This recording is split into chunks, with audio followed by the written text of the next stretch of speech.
안녕하세요. 창조와 치유의 숲의 김서은입니다. 오늘은 가족 세우기 네 번째 시간으로 부부관계, 연인관계 세우기에 대해서 이야기해 보겠습니다. 참고도서 트라우마 대물림을 치유하는 법과 가족 세우기 정기 워크숍에 관심 있으신 분들은 아래 더보기를 클릭하시면 보실 수 있습니다. 다른 인간관계와 비교하여 남녀관계의 가장 큰 차이점은 무엇일까요? 네, 바로 성을 주고받는다는 것이죠. 성관계를 통해 가장 본질적인 생명이 잉태되기 때문에 남녀관계는 특별함을 갖습니다. 남녀는 성관계를 통해 서로에게 없는 것을 주고받기 때문에 서로 대등합니다. 남자는 여자를 존경하는 것을 자신의 아버지를 통해서 배우고, 여자는 남자를 존경하는 것을 자신의 어머니로부터 배웁니다. 아버지가 우리 내면의 남성성의 원형이고 어머니가 여성성의 원형이기 때문인데요. 즉, 내가 이성을 대하는 태도는 우리 내면에 있는 부모님에 대한 상이 어떠한가에 따라 달라지게 됩니다. 이 그림을 보면 소와 사자가 만나 서로 사랑을 하고 서로에게 소는 사자한테 풀을 주면서 먹으라고 하고요. 사자는 자신이 가장 좋아하는 고기를 소에게 주면서 막 먹으라고, 왜 안 먹냐고 화를 막 내고 있죠. 처음에 죽고 못 살 정도로 사랑했던 남녀도 결혼해서 살다 보면 원수만도 못한 존재가 되기도 하는데요. 이 소와 사자의 사랑 이야기는 부부간에 왜 갈등이 일어나는지 우화로서 보여줍니다. 왜 이런 갈등이 일어날까요? 바로 각자의 원가족이 다르기 때문입니다. 남녀는 서로 사랑하지만 각자 자신의 부모에게서 넘겨받은 가치체계와 행동 양식을 따릅니다. 그런데 자신의 생활 양식은 맞고 배우자의 생활 양식을 틀렸다고 생각할 때 갈등이 일어나게 되죠. 심지어 배우자에게 자신이 원하는 대로 고치라고 강요하고 가르친다면 부부관계는 심각해집니다. 자, 이 말은 즉, 당신 부모는 틀렸어. 그러니 우리 부모님의 방식대로 똑같이 따라해. 라고 말하는 것과 같습니다. 부부는 각자의 부모에게 속해 있었기 때문에 배우자를 따르는 것에 양심의 거리낌을 느낍니다. 이 양심은 마치 위장이나 심장 같은 내면 기관처럼 기능하기 때문입니다. 그래서 부부 갈등을 해결하기 위해서는 서로 각자의 부모에게 매여 있는 양심을 존중해야 합니다. 실제로 생활하실 때 여기 화면에 있는 그림과 같은 상을 가지고 있으면 도움이 되는데요. 내 남편 또는 아내의 등 뒤에 그의 부모님이 계시다고 상상하는 것이에요. 내가 그렇듯 배우자 또한 누군가의 귀한 자식이고 또 자신의 부모님에게 귀속되고자 하는 본능을 갖고 있다는 것입니다. 그렇기에 배우자는 내 말을 듣는 것이 아니라 자신의 부모님이 살았던 방식대로 살려고 합니다.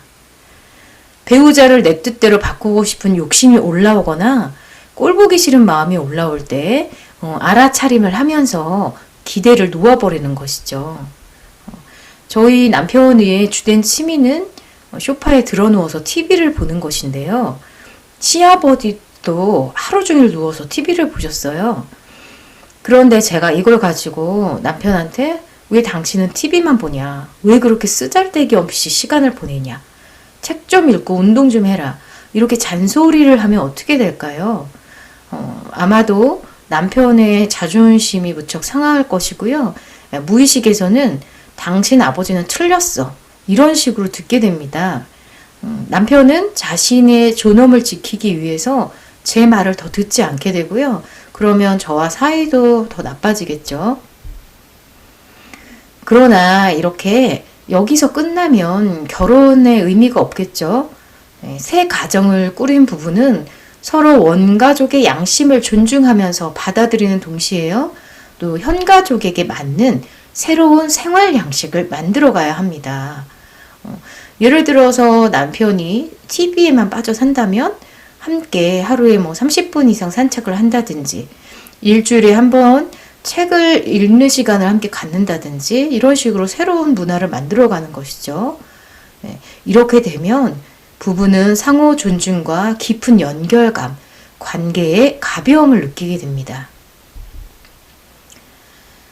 부부, 즉 남녀 관계는 대등한 수평 관계라고 말씀드렸죠. 둘 중 누구도 우위에 설 필요가 없습니다. 물론 기능적으로는 가정의 생존의 책임을 지는 사람이 우윗자리에 서기는 합니다. 자, 여기 부부관계 문제는 대부분 땡땡땡 이슈에서 비롯된다. 여기 안에 가로에 들어갈 단어는 무엇일까요? 네, 정답은 원가족 이슈입니다. 원가족은 결혼하기 전에 가족인 엄마, 아버지, 할아버지, 할머니 또는 형제, 자매 등을 말하는데요. 남녀 간의 싸움은 언제나 어머니를 향한 갈망에서 유래합니다. 상대에게서 조건 없이 사랑을 주는 친절한 어머니를 기대하죠. 어린 시절에 부모님으로부터 충족되지 못한 요구가 있으면 이걸 부모 말고 다른 사람을 통해서 채우려고 합니다. 특히 가장 가까운 배우자에게 이상적인 좋은 부모님을 요구하게 되는 경우가 아주 많습니다. 저 같은 경우는 어릴 때부터 힘든 일이 있으면 엄마한테 말을 못했어요. 엄마랑 아빠가 너무 심하게 싸우시고 경제적으로도 늘 빠듯하게 힘들게 사시는 게 보이니까 저까지 엄마를 힘들게 하면 그럼 안 된다는 생각이 있었기 때문이에요. 그게 저한테는 굉장한 결핍감으로 있었어요. 그러니까 결혼해서 남편이 제 얘기를 잘 들어주고 제가 힘들어할 때마다 좋은 엄마처럼 따뜻하게 안아주기를 이제 바라는 거예요. 그런데 그게 가능할까요? 네, 불가능한 것을 요구하니까 당연히 서로 관계가 안 좋아졌습니다. 남편은 저보다 더 불안정한 가정 환경에서 자랐고 저 못지않게 사랑이 필요한 사람인데 제가 아기처럼 사랑을 갈구하는 게 얼마나 부담스럽고 힘들겠어요. 가족 세우기를 공부하기 전에는 이런 남편의 태도에 대해서 너무나 화가 나고 섭섭함이 몰려왔어요. 그런데 남편에게 부모가 줄 수 있는 사랑을 갈구하면 그건 여자로서 관계를 하는 게 아니라 아버지와 딸로서 관계하는 것과 같습니다. 그래서 이제는 제가 남편과 대등하게 여자로서 관계하고 있는지 아닌지 항상 저 자신을 좀 점검을 하는데요. 이렇게 우리가 남녀 관계에서 겸손함을 배우면 상대에게서 찾는 부드럽고 친절한 엄마의 모습을 자신 안에서 갖게 됩니다. 남녀 관계에 주고받기는 3배수 법칙이라는 것이 있는데요. 사랑을 받으면 3배로 더 주고요. 상처를 받으면 3분의 1로 줄여서 주는 것입니다. 이것이 사랑을 키워나가는 원리예요. 예를 들어서 남편이 퇴근길에 맛있는 케이크를 사왔어요. 그런데 남편한테 살찌게 왜 이런 거 사와? 단 거 많이 먹으면 살찌잖아. 이렇게 하면 남편이 어떨까요? 김이 다 새겠죠? 이런 식으로 남편이 무언가를 나에게 줬을 때 탁 쳐내면 남편의 사랑의 불길에 얼음물을 끼얹는 겁니다. 내가 만약에 다이어트 중이라면 그렇다 하더라도 일단은 감사하게 받는 게 중요합니다. 이건 겉으로 드러난 물질보다 아내를 사랑하는 남편의 마음을 먼저 보는 거예요. 내가 다이어트 중이라 케이크를 안 먹으면 다른 사람한테 줄 수도 있고요. 냉동실에 얼려놨다가 조금씩 기분 전환 삼아 먹을 수도 있잖아요. 아내가 남편의 선물을 감사하게 받고 그 고마움을 맛있는 음식을 해준다거나 마사지를 해준다거나 해서 남편에게 사랑으로 돌려주는 것입니다. 그럼 남편은 또 고마워서 아내에게 뭔가를 더 해주려고 하겠죠? 이렇게 되면 둘 사이의 사랑이 점점 더 커지게 됩니다.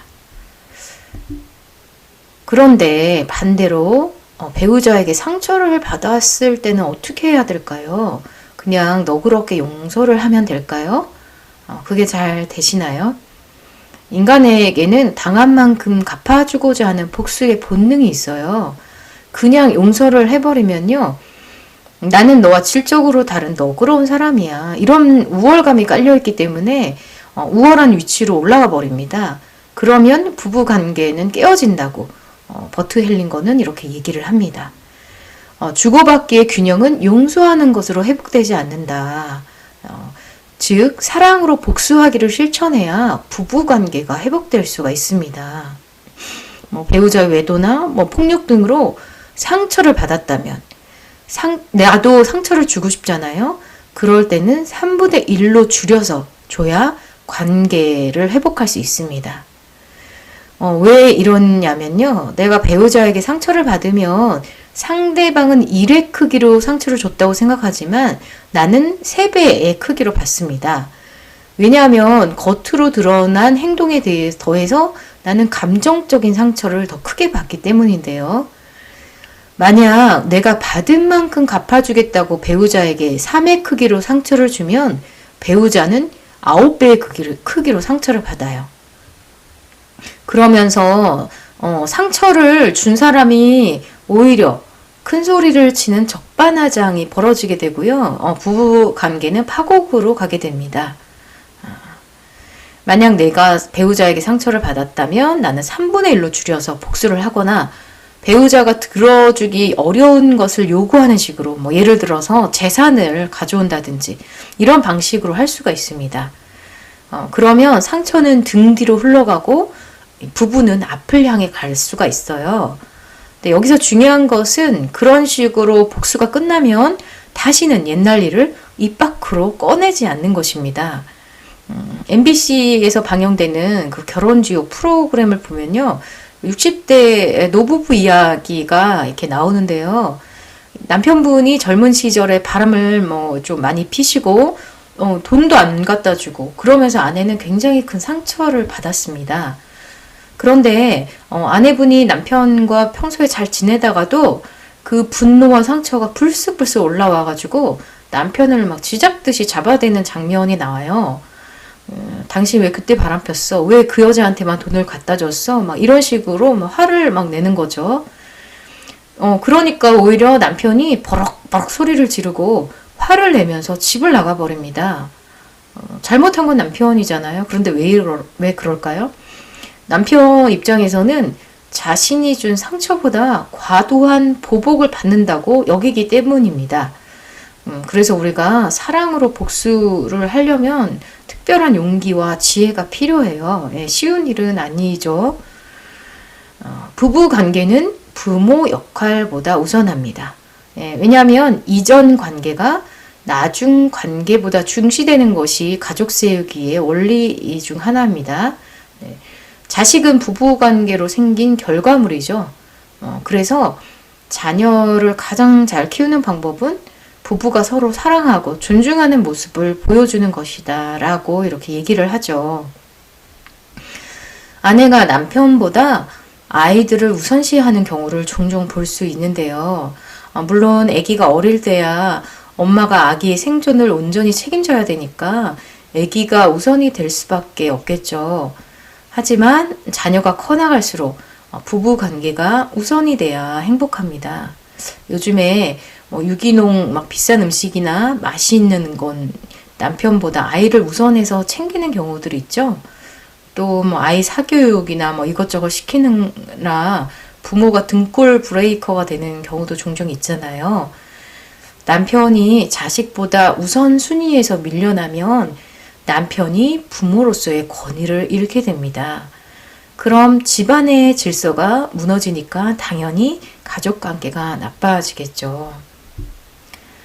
자, 부부를 위한 사랑의 세우기 언어를 한번 해볼까요? 자, 숨을 깊게 들이마시고 내쉬면서 한번 따라해 보십니다. 여보, 당신에게 필요한 모든 것은 당신의 부모님께 배웁니다. 저는 단지 당신의 여자입니다. 여보, 이제 저는 당신에 대한 갈망을 포기합니다. 당신은 제게 딱 맞는 남자입니다. 여보, 당신의 짐은 당신이 지고 제 짐은 제가 집니다. 네, 여기서 당신에게 필요한 모든 것은 당신의 부모님께 배웁니다 라는 말이 있죠. 배우자의 원가족을 존중하는 말입니다. 아내가 또는 남편이 상대 배우자를 가르치려 들고 바꾸려고 하면 아내가 남편의 엄마 자리로 올라갑니다. 그러면 남편은 정말로 대등하게 주고받을 수 있는 진짜 여자를 밖에서 찾을 수도 있어요. 이렇게 되면 애인이 부인 자리로 들어오게 됩니다. 두 번째, 여보, 이제 저는 당신에 대한 제 갈망을 포기합니다. 여기서 갈망을 포기한다는 말은 배우자가 좋은 부모처럼 나에게 대해주기를 바라는 마음을 포기한다는 뜻입니다. 자, 세 번째, 당신은 제게 딱 맞는 남자 또는 여자입니다. 자, 이 말은 마음에 들지 않는 배우자의 모습이나 싫어하는 모습은 내 안에 어두운 그림자를 거울처럼 비춰주는 것이거든요. 내 안에 미움이 있기 때문에 배우자가 어떤 행동을 하면 미움이 증폭되는 것입니다. 이런 투사는 비단 배우자뿐만 아니라 자녀나 다른 인간 관계에서도 마찬가지로 일어납니다. 만약 내 안에 사랑이 가득하다면 미움의 감정이 건드려지지 않겠죠. 예를 들어서 소파에 누워서 종일 TV를 보는 남편이 너무 한심하고 꼴보기 싫다. 그러면 내 안에 TV를 많이 보는 건 한심하고 바보 같은 짓이야. 책을 읽거나 공부를 하는 것이 좋은 행동이야. 라는 판단 평가가 있는 거죠. 내가 무시하고 제외하는 것들이 무엇인지 가까운 가족이 거울처럼 보여줍니다. 그래서 배우자는 내가 제외하고 무시하는 것들을 가슴 안으로 받아들일 수 있도록 보여주는 내게 딱 맞는 사람입니다. 자, 마지막으로 여보, 당신의 짐은 당신이 지고 제 짐은 제가 집니다. 자, 이 말은 시댁이나 처가의 일을 배우자에게 떠넘기려 할 때 이런 말을 하는데요. 특히 대리효도를 아내에게 강요하는 경우 그 사이가 나빠지는 경우를 주변에서 종종 볼 수가 있어요. 사위가 백년 손님이듯이 며느리도 백년 손님으로 귀하게 대하는 문화가 만들어져야 되겠죠. 자, 자녀의 자존감을 높여주는 세우기 언어를 한번 따라해 볼까요? 자, 숨을 깊이 들이마시고 내쉬면서 나는 네 안에 있는 아빠를 사랑하고 존중한다. 네가 아빠처럼 되면 내 마음이 기쁘겠다. 자, 이 세우기 언어를 하시면서 마음속에서 저항감이 올라오시는 분들이 분명 많이 있으실 거예요. 예, 상대 배우자처럼 되면 절대로 안 된다고 생각하는 경우들이 많죠. 그런데 생명의 더러운 피, 깨끗한 피가 있을까요? 생명은 사랑의 질서를 따르는 것이지 도덕적인 판단의 대상이 될 수 없습니다.